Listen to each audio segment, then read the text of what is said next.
오늘도 새벽 예배를 드리게 하신 하나님께 감사와 찬송과 영광을 올려드립니다. 우리 다 함께 사도신경으로 신앙 고백하시고 찬송가 496장을 부르신 후 다니엘서 11장의 말씀을 읽으신 다음 오늘 말씀을 듣도록 하겠습니다.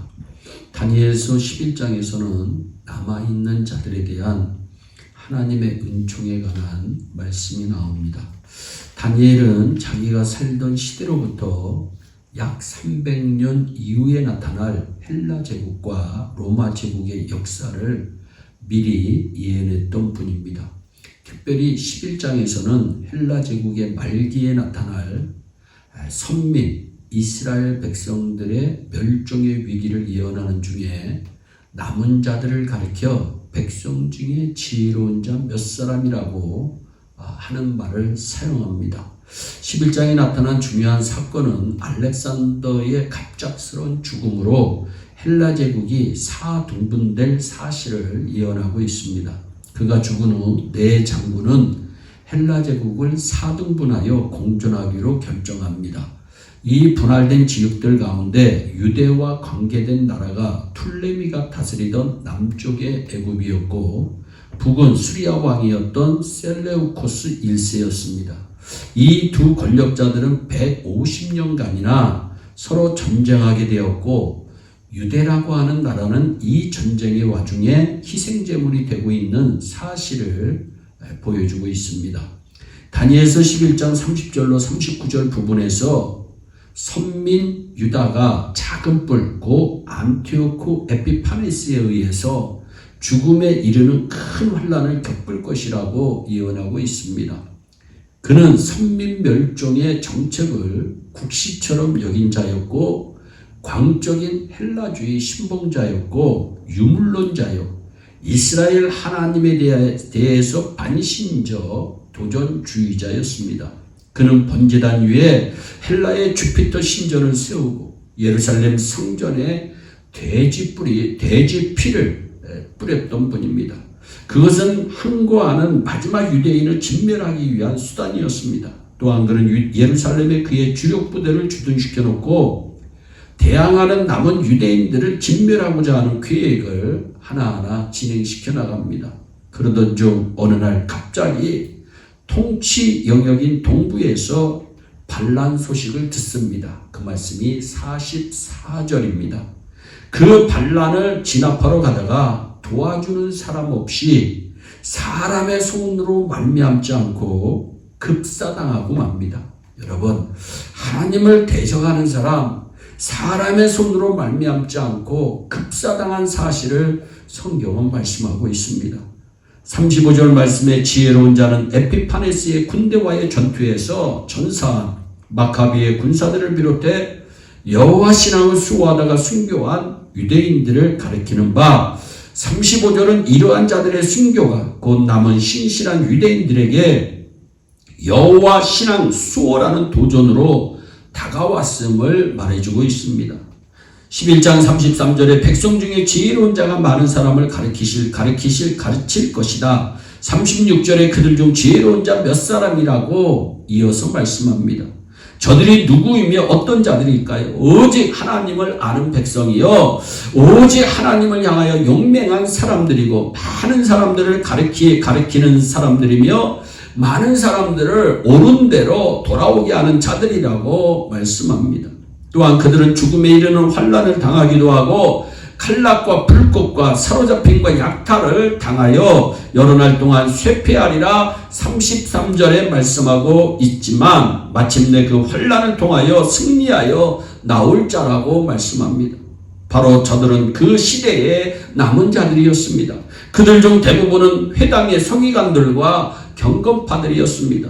믿음의 승리는 고난을 피하는 데서 오지 않고 중요합니다. 믿음의 승리라고 하는 것은 고난을 피하는 데서 오지 않고 희생을 치르는 데서 오는 것입니다. 칼날과 불꽃과 사로잡힘과 약탈이 의인의 믿음을 더욱 빛나게 합니다.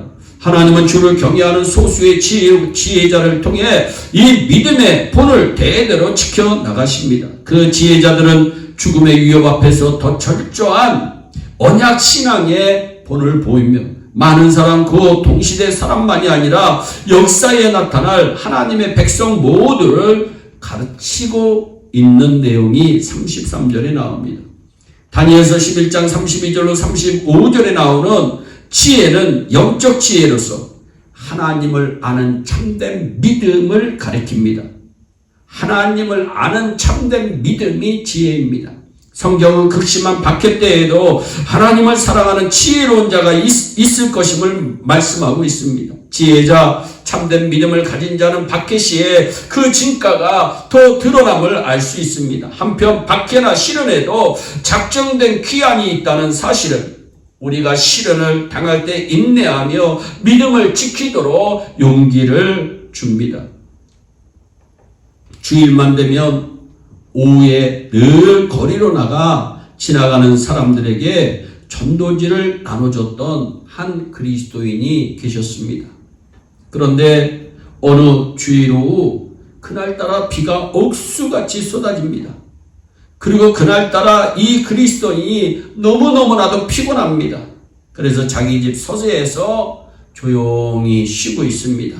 그리고 마음속에 오늘은 이렇게 비가 억수같이 쏟아지니까 오늘은 그냥 전도하지 말고 집에서 쉬어야 되겠다 생각합니다.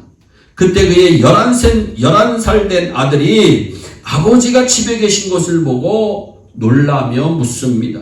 아버지, 오늘은 왜 전도지를 나누어 주러 가지 않으셨나요? 그러니까 이 아버지가 얘기합니다. 아들아, 비가 너무 많이 오는구나. 그리고 가볍게 그냥 지나치려고 합니다. 그때 이 아들이 얘기합니다. 아버지, 그럼 비가 오는 날에는 하나님께서 사람들을 구원하시지 않으시나요? 그 아들의 질문을 듣고 이 아버지가 놀랍니다. 그리고 아들에게 다시 한 번 더 얘기합니다. 아들아, 내가 늘 주일 오후만 되면 전도지를 나누어 주러 나갔는데 오늘은 비가 너무 많이 와서 거리에 사람이 없을 것 같고 거기에다가 내가 지난 주간에 너무 일이 많아 힘들어 몹시 피곤해서 오늘 하루만은 내가 쉬고 싶구나. 그러니까 이 아들이 그래요. 그러면 아빠는 집에서 쉬세요. 그러면 제가 아빠 대신에 오늘은 제가 나가서 전도지를 나누어 주겠습니다. 아들의 모습을 본 그런 전도지를 나누어 주면서 다 나눠준 후에는 곧장 집으로 돌아오라고 주의를 줍니다. 왜냐하면 비가 옥수같이 쏟아지는 날이었기 때문입니다. 마침내 이 소녀는 전도지를 나누어 주는데 짧은 시간에 나눠줄 수가 없었어요. 이 사람 저 사람 만나면서 전도지를 나누어 주다 보니까 오랜 시간이 걸리고 이제 마침 그 소년의 손에는 한 장의 전도지만 남게 됩니다. 그래서 집으로 가는 길에 이 소년의 마음이 감동되어서 한 집에 문을 두들겼습니다. 그때 어느 여인이 나오면서 누구십니까? 근데 몹시 침통한 표정의 나이 많은 여인이었습니다. 소녀는 얼굴에 큰 웃음을 띠고 공손히 말합니다. 예, 아주머니, 죄송합니다. 그러나 저는 아주머니께 이 전도지를 전해드리고 싶은 마음이 있어 문을 두드렸습니다. 그리고 이 소녀는 떠나 집으로 돌아오고 그 아주머니는 집 안으로 들어갔습니다. 다음 주일 예배 시간에 찬송과 기도 후에 목사님께서 주님의 은혜를 간증하고 싶은 분이 계시냐고 묻습니다. 그때 한 나이 많은 여인이 일어납니다. 그녀의 얼굴은 은혜의 빛으로 가득 찼습니다. 이 여인이 이런 얘기를 합니다. 저는 남편과 아들을 잃어버린 후 인간의 모든 고통을 맛보았습니다. 오랜 갈등 후에 저는 자살을 결심하고자 작정합니다. 비가 많이 오던 주일 밤이었습니다. 목을 맬 준비를 하고 있는데 갑자기 문을 두드리는 소리가 납니다. 문을 열어보니 거기에는 생기발랄한 한 작은 천사가 서 있었습니다. 그는 저에게 전도지 한 장을 주었습니다.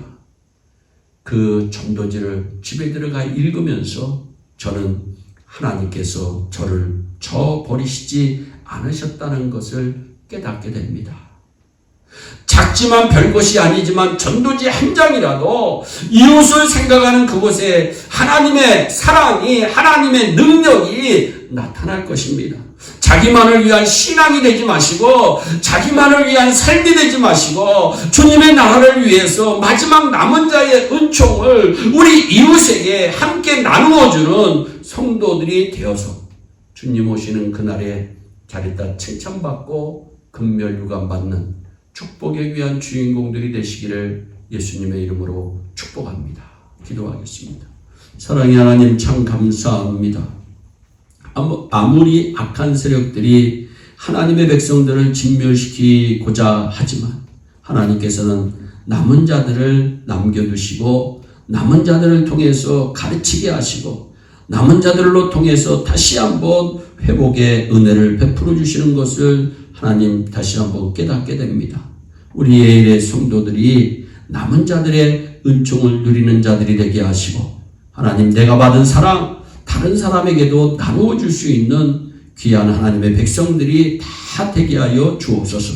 오늘도 승리하는 하루 되게 하셔서 오늘도 행복한 하루 되게 하옵소서. 오늘도 평안한 하루 되게 하시옵소서. 오늘도 기쁨이 넘치는 하루 되게 하여 주시옵소서. 감사하고 예수님의 이름으로 축복 기도하옵나이다. 아멘. 우리 다 함께 주기도문으로 예배 마치시고 오늘도 주 안에서 승리하는 복된 하루 되시기를 바랍니다. 감사합니다.